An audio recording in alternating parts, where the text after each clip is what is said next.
We'll conclude this section with a theorem which is you can think of as a generalization of the Lax-Milgram lemma. Let me recall the Lax-Milgram lemma. So H is a Hilbert space, and then A from H cross H to R. I am taking a real Hilbert space this time, okay, so that doesn't matter, bilinear form. It is continuous. That means mod of AUV is less than or equal to m times norm U norm V, and H elliptic. That means AUU is greater than or equal to alpha times norm U square. So this is for all UV in H, for all U in H. So there exists M positive and there exists alpha positive. Okay. Then F is given in H. Then Lax-Milgram says there exists a unique U in H such that AUV equals FV for every V in H. And then we also saw in the exercises you could do it for subspaces. We found, and then we even proved this in two different ways. One is via for a separable Hilbert space and so on. So I recall, I hope you remember all those things. Now the ellipticity condition is always a strong one, and you may not, it's difficult to have it. So here is one which relaxes it under some conditions. Okay, so proposition. Let V and H be Hilbert spaces such that V is continuously embedded in H with dense inclusion.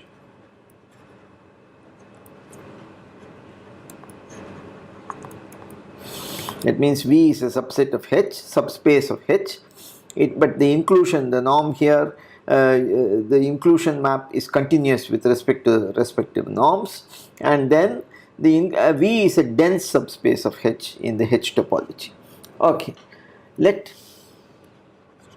A from V cross V be a bilinear, be a continuous bilinear form such that AUU equal to 0 implies U equal to 0. So this is all the conditions. So this is much weaker than the ellipticity condition is here. Assume further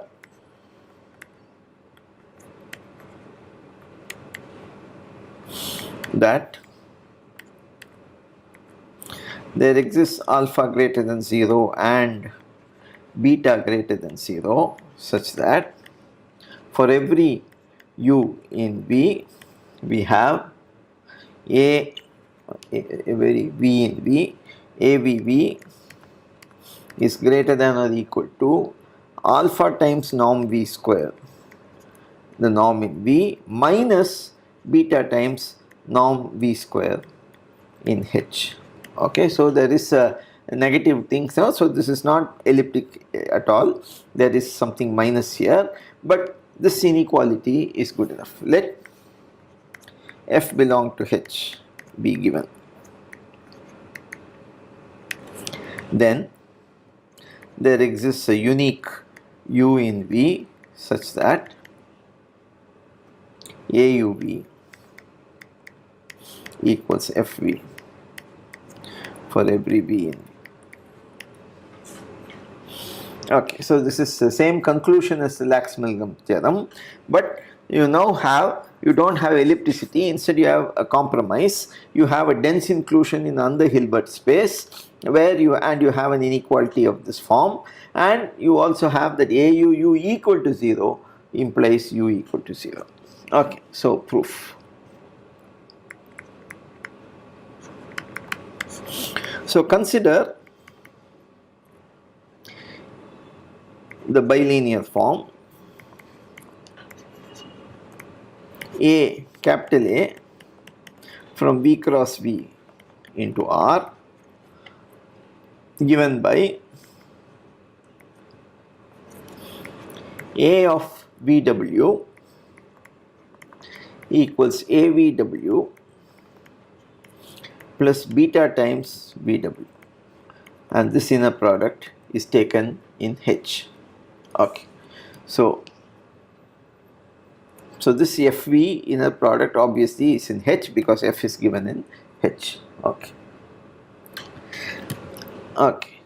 Then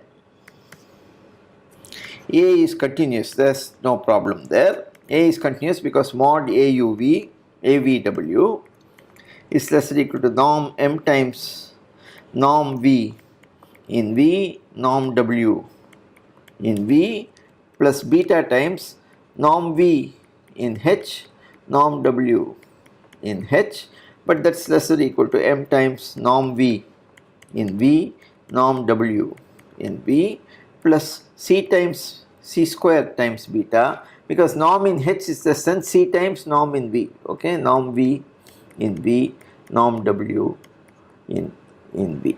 Okay, because you have that norm V in H is less than or equal to C times norm V in V for every V in V. This is the V is continuously embedded in H. That is the reason we have this. Okay, so it is clearly continuous. What about AVV? Let's see, greater than or equal to alpha times norm V square in V. Okay, and also the map V going to F of V is also continuous because mod FV is less than or equal to norm F, this in H, norm F in H, norm V in H, that's less than or equal to C times norm F in H, norm V in H. Therefore, by the Riesz representation theorem, you can write this as some RF. So FV in H can be written as some RF Riesz map times V in V, and therefore it is you can apply Lax-Milgram lemma. Okay, so there exists a unique U in V such that AUV equals FV in H. So we will apply it with RF, and RFV is same as FV, and therefore you have this AUV equals FV. Okay, so I am going to call U equals definition G of F.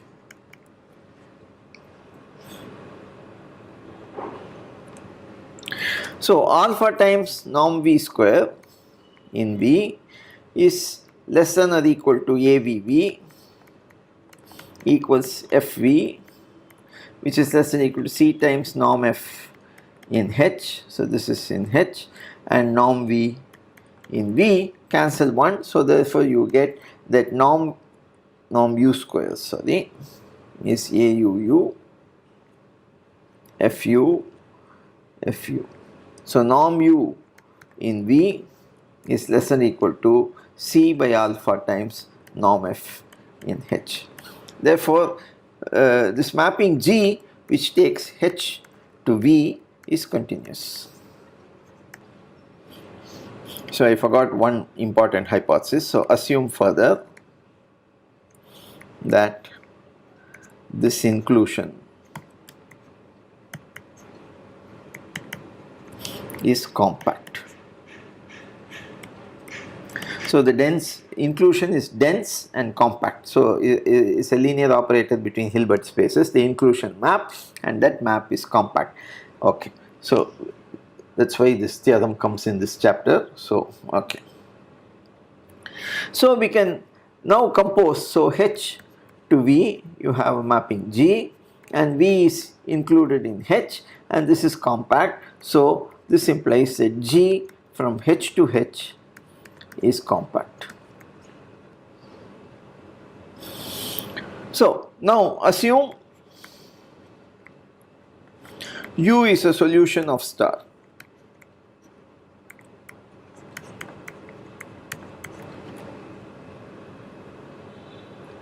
What is star? That is the equation which you wanted to study. Okay. Then for every V in V, you have A of UV plus beta times UV in H equals F plus beta U times V. And conversely, if U solves this, then beta UV gets cancelled and therefore AUV equals FV. So solving the original problem star is the same as solving the problem double star. Okay. Now if you look at this, this can be written, that is U is the solution for this given the right hand side F plus beta U. So U equal to G of F plus. So let us write F plus beta U equal to Z. So U equal to GZ. Therefore F equal to Z minus beta U, which is Z minus beta GZ. So U solves star if and only if Z minus beta GZ equal to F, where Z equals F plus beta U. Okay, so that is the, so we want to know if you can solve this. So once you find the Z, then you can say Z minus F divided by beta. Beta is positive. That will give you U, which is a solution of the original equation. So it is enough to solve this equation where G now is a compact operator from H to H. So I minus beta G is a compact perturbation of identity in H. So if you want it to solve for any F, so that means it is onto if and only if it is 1 to 1. So it is enough to check. So this is the beauty of this theory. So if you want to solve an equation, you just say this, if at all a solution exists, then it is unique.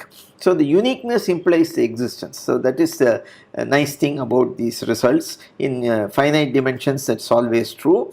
And now we are having it in this case. So you prove uniqueness, that is a much easier thing, and that implies automatically that there exists a solution for any data. Okay, so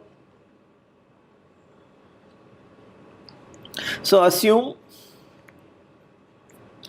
I minus beta G of W equal to 0. Okay, now this means what? W equals beta GW. Now where does G live? G, remember, is from H to V and then it's included in H. So this belongs to V. The solution, the range is always contained in V, and therefore you get that AWV plus beta WV equals, so double star implies,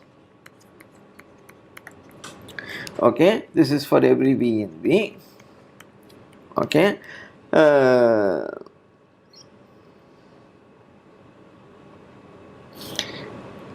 equals W equals beta GW. So we have, that means you are solving with the right hand side beta W. So beta W times V. Okay, this is not this is the definition of G. Okay.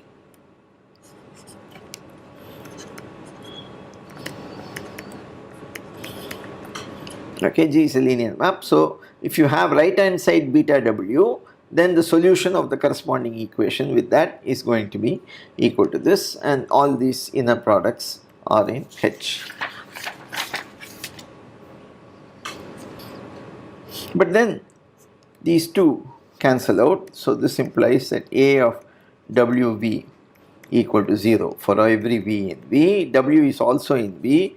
This implies A of WW equal to 0, and by hypothesis this means that W equal to 0. Therefore, I minus beta G is 1 to 1, implies on 2, implies there exists solution